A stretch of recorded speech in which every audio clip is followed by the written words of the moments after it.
All right, so I know y'all remember that song from way, way back. I took y'all a little far back than I intended to, but I was kind of like reliving my youth. That was soothing music. I was just sharing with them. I remember many, many years ago listening to that in my room when I was too young. I was a baby. I was a baby. I was the girl, so I wasn't allowed to, attend a party. My brother would have a whole party in the basement of the house.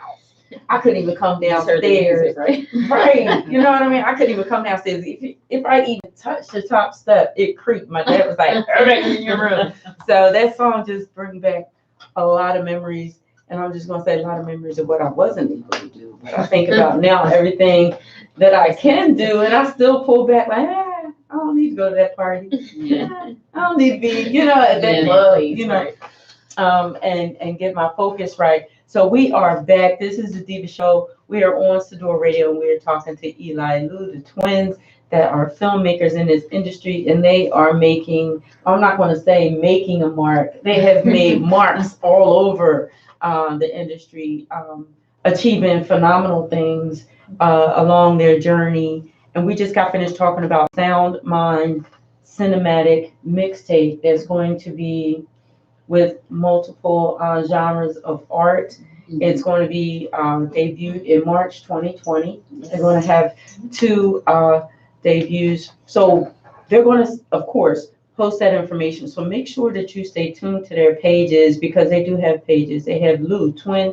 filmmaker, Eli, twin filmmaker. So make sure that you check in with them on Facebook, and they're also on Instagram, to make sure that you follow them and keep up to date with everything that they have going on. So we're going to talk about Broken Tables spoken word stage play. Yes. Now, I'm going to say it again. And the reason why I'm saying these things is because y'all have to understand that although there are two young ladies that look identical, they're very unique outside of that. And the unique projects that you come up with and what you put together it blows my mind. Because like I said, I like doing a lot of things at different times, but you think outside the box all the time. You're always creating something that we don't normally see every day, all the time. There's a couple other things that we're going to talk about, and we're going to get to that further. But right now, we're going to talk about Broken Tables spoken word stage play. What is that about? So, Broken Tables premiered last February at the International House. We had two packed shows, 700 attendees, and the reason why that's important is because we weren't sure how the outcome was going to come out because it was new, and we had to convince a lot of people that a spoken word stage play was one worth watching. But in short, Broken Tables was about bringing families back to the table. Hence, Broken Tables is sort of like broken families, and families don't a lot of families don't sit at the table anymore. They don't eat dinner together.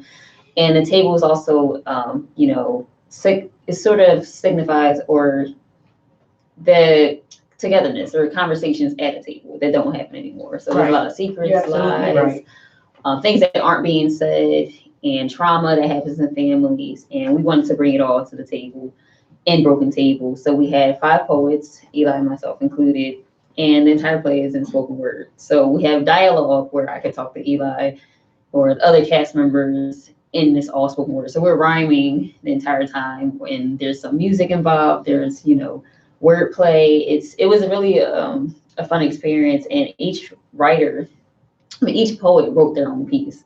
So in our sessions, we had creative sessions where I would write something and the next person would jump in and write their piece. It's like a call and response. So sometimes it kind of felt like a rap battle. It was really but it sounds very. I love spoken word. I really do. I love spoken word, because it expresses so much that a lot of people don't want to talk about, and it always hits you in that core because you always get that moment you know what I'm saying. You always get that from an audience, so I can't even imagine multiple and bouncing off of each other. Wow, I'm just telling y'all can't miss that because just having one artist on the stage that touched you and hits home with you while they're speaking is one thing, but to have multiple Right. and so many different minds and so many different, not necessarily in different directions, but collectively on the same topic, but giving you, and I say the juice, but giving you the juice from so many different directions. Yeah. And to put it into a stage production it's blowing my mind right now. Just sitting here thinking about it. I mean, it's one of those things when we first started, we didn't know what we were getting into. I mean, the response afterwards, especially from men, because we had, all these different poets. We went from slavery to present time and within an hour. So spoken word allows you to go to those different places. People were able to laugh when we talked about reunion scenes. It's always funny thinking about your different relatives. We had a scene with father and son. We had a scene with mother and daughter, and just all those different components of a family. No one's family is perfect, but once you start revealing those layers and pulling them off, by the time we were done writing all together, separately but together, if that makes sense, we would go home and write our own pieces and come back. And we would say, "This is my story. How could that be your story? This is my story." It felt like it was all of our story, wow. And I think the audience felt that. We got a lot of emails, a lot of messages. Even afterwards, we did a Q&A, and people were pouring out their hearts. And I think that's the part that was touching, that we weren't. I mean, it was hard to. On stage, it was hard holding back just your emotions of what the audience was saying. Hey, this is my story. This is what we're going through. We had people reach out and say, "Hey, I haven't had a family reunion in years." Strangers that we would run into on the street and say, "I'm going to have one because of the play," or, "Hey, I don't know my mother," or, "I never met my father, but I'm going to reach out and see if I can, make those connections," because life is short, Yes. So that was one of the things we wanted to really draw in, and I think we did that. That was the goal. There's nothing more filling than that live reaction. Film is cool, but that live reaction hits you a different way. It does. So, it absolutely does. That's that's something that my mentor Melvin Williams always talks about, is when you get that feedback from your audience. When you're able to touch your audience as to where, like you said, say, "Hey, I'm going to, work on having a family reunion."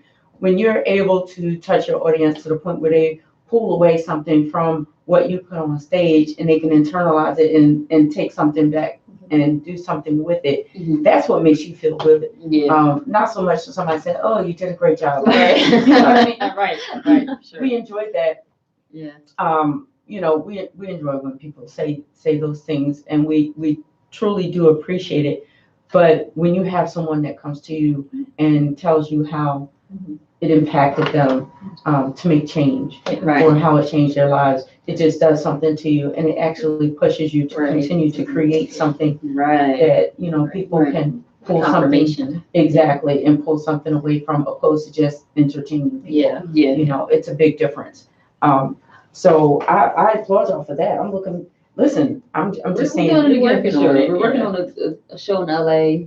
We're hoping to go to Atlanta with it, and then another show here in Philly. So we're working on pulling it. I mean, because the response, we feel like more people should hear it. It just lets you feel like you're not alone. You know what I mean? To have a whole audience say, "Oh, this is my story too." And it's like, how could all of us have the same? I'm just gonna say, so many people need that today. A lot of people need that today, because I'm just gonna say, the way that this world is set up. A friend of mine mentioned it years and years ago, and I never paid him any mind when he said it. He said, "No one cares." Like, what? Because I was in my feelings. I was feeling a certain kind of way about some things, and he was like, "No one cares." And I'm like, "What do you mean?" He said, "That's my motto in life. I just go through it in that way, and that's my way, of dealing with things. Is no one cares." And I didn't understand what he meant. And the way that I'm going to explain it is not so much that it's a bad thing, but it's an issue. And what it is that so many broken homes, so many tables where people are not eating dinner together. Mom is not in the house, or dad is not in the house. Mom and dad not in the house, being raised by grandma. That so many people have something going on that they don't have an opportunity to be consoling or to be the strength for someone else. Right. Everybody has something going on. So the statement of "no one cares" is not so much that they don't care. Right. It's just that they don't have time to care about you because they're trying to deal with their own selves. Right. It's interesting you say that because this is how our creative sessions went. Before we did any writing, we had creative sessions, just conversations, just to get point of views, to see how we agree, disagree. And it was to build up that content because it's always perception. Because you can have both parents in the household and still feel like they're not present. And so when I say we were able, as writers, we were all able to pull these different experiences from our own experiences and other people's experiences. If someone can say something, let's say the mother and the father in the scene, the kids may view the father not being there, or is that really it, or did she push him away? So we had these different perceptions, this push and pull, or like you said, someone can hurt you and not know they hurt you, and you hold on it for all these years. And they're living their life and don't even know. And that was from a parent standpoint. So all of this is going in this play. And even though we touch on some really deep topics, we do bring in the family reunion scene that's kind of fun and interactive with the audience. But I think being able to pull all these different perceptions and put it on the stage allows people to see themselves and also say, ooh, I was probably wrong in that situation. Or maybe I didn't. I know with Teresa's character, Teresa the Songbird, she played the mother, but she also said, I was still learning to be a mother, that I couldn't pay attention to all the mistakes that I made with you is because, so to have that mother and daughter finally talk, the father and son, I'm not gonna give away the play, but brother and sister had a conversation, if I'm going to the street and you're going to college, is it favoritism or we grew up in the same household, but we chose different paths. And so we have all these different dynamics and conversations in this one play that I think touches on everything. So. Wow. I wish I saw that play. And when y'all do it again, I really would love to see it because all of the topics and things that you're talking about are things that I could possibly relate to myself. But yeah, that sounds phenomenal. But it's absolutely true. When we talk about single family homes, dual family homes, and this child just goes this path, it's something that happens cliche on a regular basis, and unfortunately, we have to figure out how to bring it back and how to get it back. And I think with you all doing the thought-provoking productions that you do in front of camera, on stage, however you deliver the messages to people, I think is an awesome help. We need everybody, as they say, we need a village. Yeah. So if we need a village to raise, we need a village to inform. At the same time, if we have these broad audience, like you said, for that, you had over 700 people in your audience, you might have changed minds of 700 people and their thought and thinking, and that's where it starts. It starts with, that pen and that paper and the way that we create things that we put in front of others to actually incite them and invite them to promote change. Yeah. You know what I mean? So it's going to bring me to your next project, which is the Film Factory. Yes, That's Film cool. Factory. So, in short, the Film Factory.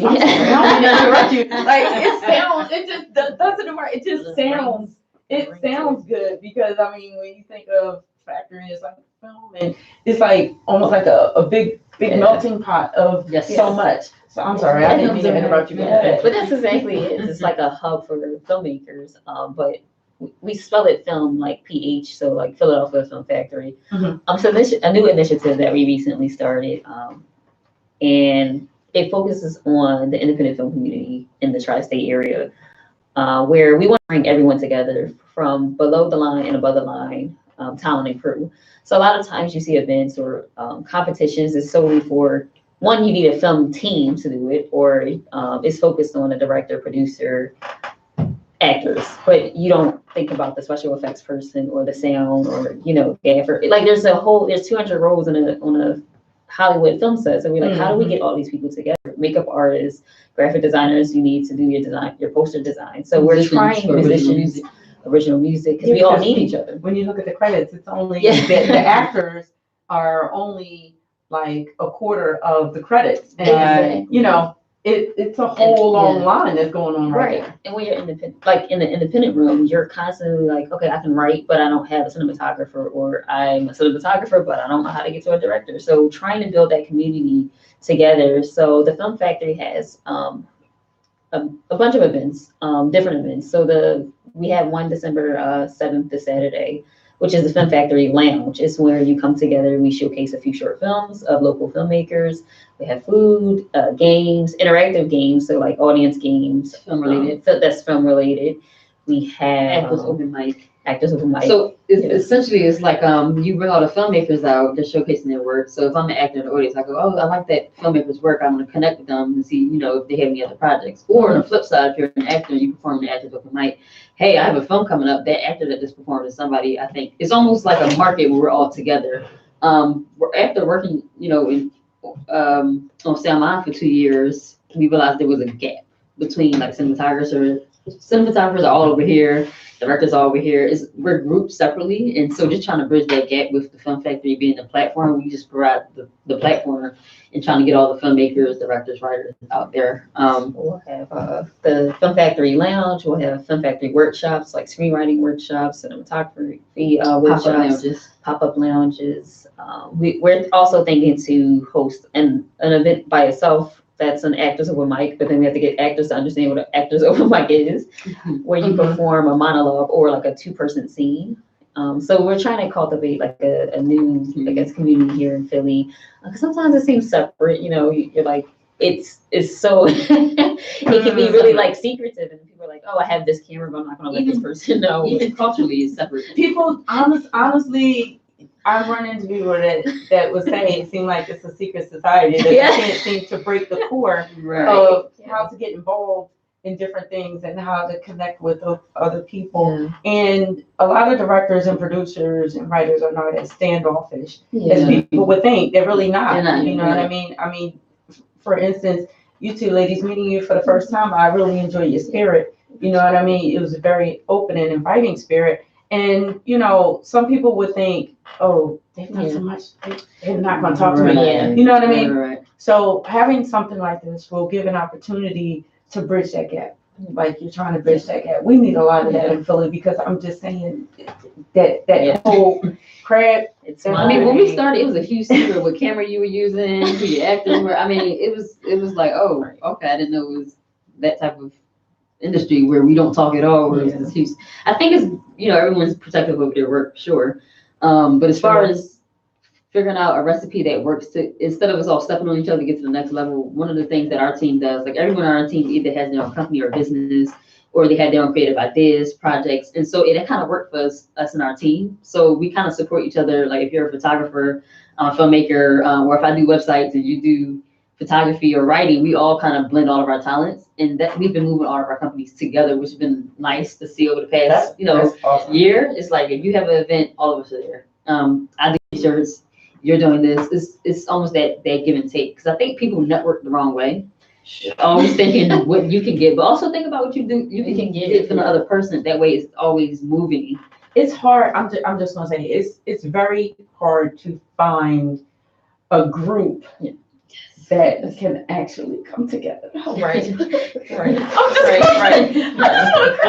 Not easy. I think it's a matter of also, like, you know, you have egos, but it's also learning. So we had a friend who was like, oh, I want to do a film, and we were like, yeah, we want to help, and they were like, yeah, but I'm going to direct. So I don't know where you guys will go. And I'm like, I can sweep a floor, I can hold a boom, you know, like I can. And see, that's the thing. I think my honest thought, and forgive me if I'm wrong, my honest thought is that a lot of people are afraid. They are in fear that the next person is going to go higher than what they are. Can we move together? And that's my thing. I don't even care. I've had people inbox me and ask me questions about the industry. I don't give out people's personal telephone numbers and emails and stuff like that. Yeah. But if they ask me specific information, and I will give you any information that you need. How do I get something copywritten?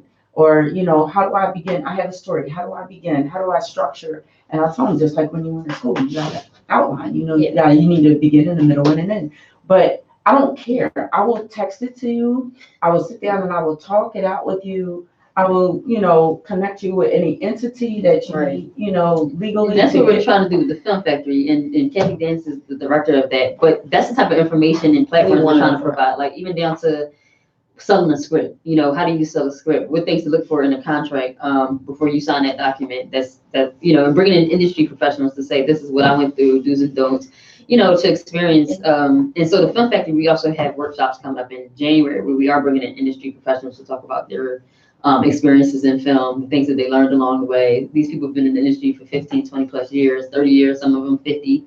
And so that's what the film factory is trying to bring to Philly. I think the film community here is growing. And as far as the whole team thing, I was saying, because I always tell Lou, I said, I can't believe we have a team that supports our vision. And one of the things we always talk about is moving together. Whether it's in the fact, because when you're in competition with each other, it just doesn't work. No, it doesn't work at all. It But doesn't. if we're all saying, hey, your company has an event this weekend, I'm going to be there to support. You have a radio station, I'm going to be there to support. And it's just been working. It's been beautiful to see. Because I should assume that in Philly that was like That was never no, happening. you're never gonna So find. many people do. So Now many people do. it's there. I think going back to once you put your vision and your purpose out there, and seeing where it goes, I think the people will come. And I think that also comes with the organization, like you said, do I trust to be a part of your project? And then also the experience. I know when we work on film sets, I don't care if we're not in Hollywood or not. I want everybody, even down to the person who's cleaning, to feel, empowered, to feel everybody's at the same level. Producer, janitor, we're all at the same level as far as Because we all trying to make it. Right. We all trying to make it, and I totally understand.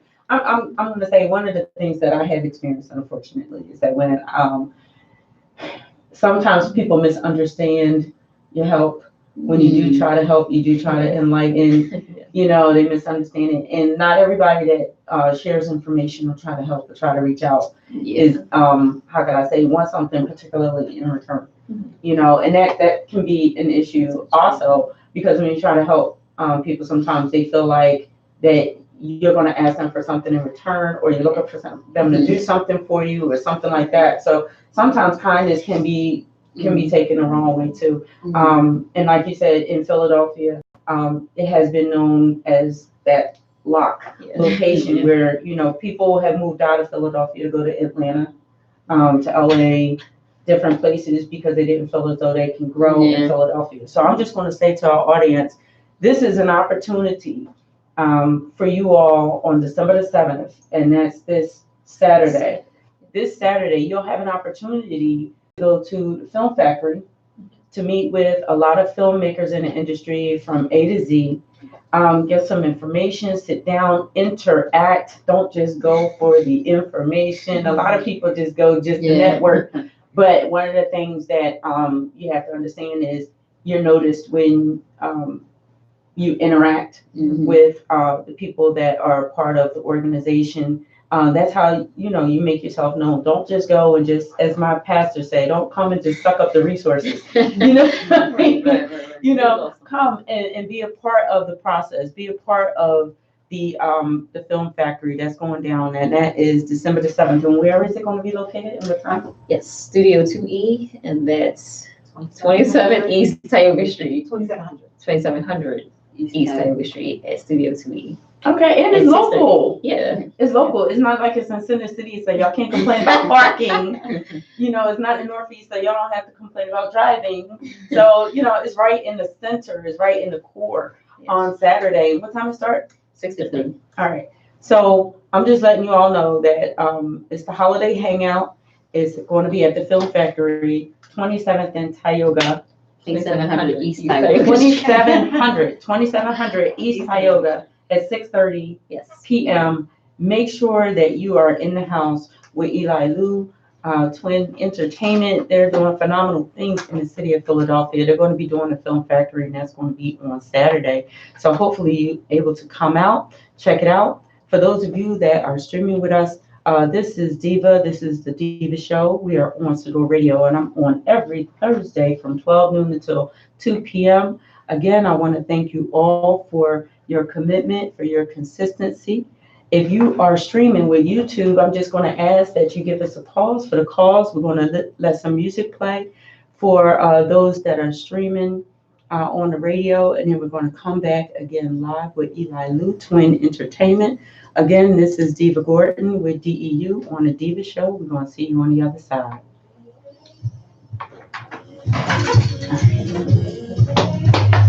When I come back, I am going to introduce you one more time, and I'm going to let you give your handle, so they can reach out to you, and then And we got you got to go. No, we have meetings that we almost forgot. Okay, no problem. I'll bring you No. back and I'll wrap it up and you can go and then I'll finish It's a up. good combo. I thank you all. No, this was great. This is probably one of the Oh, better interviews. Yeah, I know, right? Actual conversation. I don't know. How long have I been doing this, Mark? Like 4 years. You was the other part, yeah. Oh, It's really a conversation, and you're not just spitting questions. yeah. Oh, I know. Yeah. Probably. Right. And we're like, I try not to. I try not to. I mean, sometimes you go places and you're like, oh, okay. That's why I said before we started that I don't want to hit you with any surprises. Because we're streaming on YouTube. If I hit you with a surprise, they're gonna know it. So it's gonna be disjointed. I don't want anything to be disjointed. Yeah, You know what I mean? Be like, okay, so who are you seeing now? You're I like, do that too. oh, I oh. think, no, What's funny is with most